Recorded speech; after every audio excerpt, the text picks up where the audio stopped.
Hi, I'm Alyssa, and the video you just watched was a clip of me sculpting my own personal interpretation of treaty identity and connection to treaties. So the sculpture I made was constructed out of high fire clay with a cardboard base. So for this piece, I made the choice to leave the piece as greenware, meaning it will not be fired or heated up in any way. I chose not to fire this piece as a way to represent the ever-changing nature of my own relationship to treaties.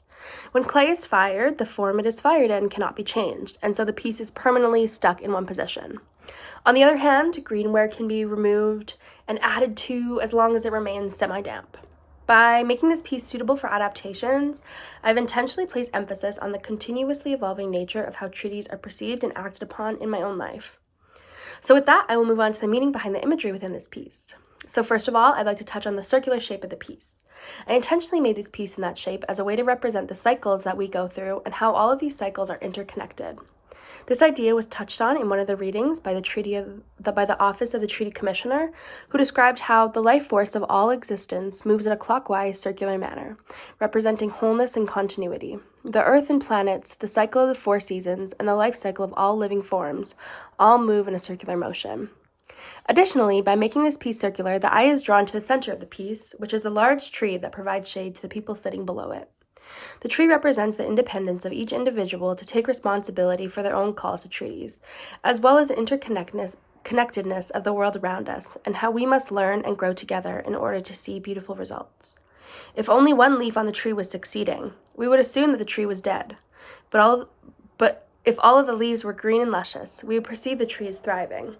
And so, with a tree full of healthy leaves, this tree demonstrates the unity and connection I feel to others while learning about treaties, and the roots symbolize the base of my knowledge, which is my own connection to the land I've grown up on, and how I've grown to love and respect that land. So the 2 people in the piece represent my own living embodiment of the treaties. To me, treaty is more than the land we live on, but also the people who have been brought together on this land to create the spaces that we now occupy and call home. The man on the left is a symbol of deep connection that lasts over generations. He is sitting, simply observing the tree for what it is, not attempting to make it into something it is not. On the other hand, the little girl on the right symbolizes new hope and progress in relation to treaties. She stands beside the tree, imagining all the potential and the future of the tree and all that it encompasses. Despite her mind being up in the clouds, focusing on what has yet to exist, her feet stand planted on top of the roots of the tree, showing how, even if we distance ourselves from treaties, they are the roots of our society. Together, these 2 people represent Wetaskawin, living together on this land, and miskâsowin, making good relationships. Finally, I will touch on the bird, which is at the top of the sculpture and represents new hope and learning, and how education can help us to gain new perspectives.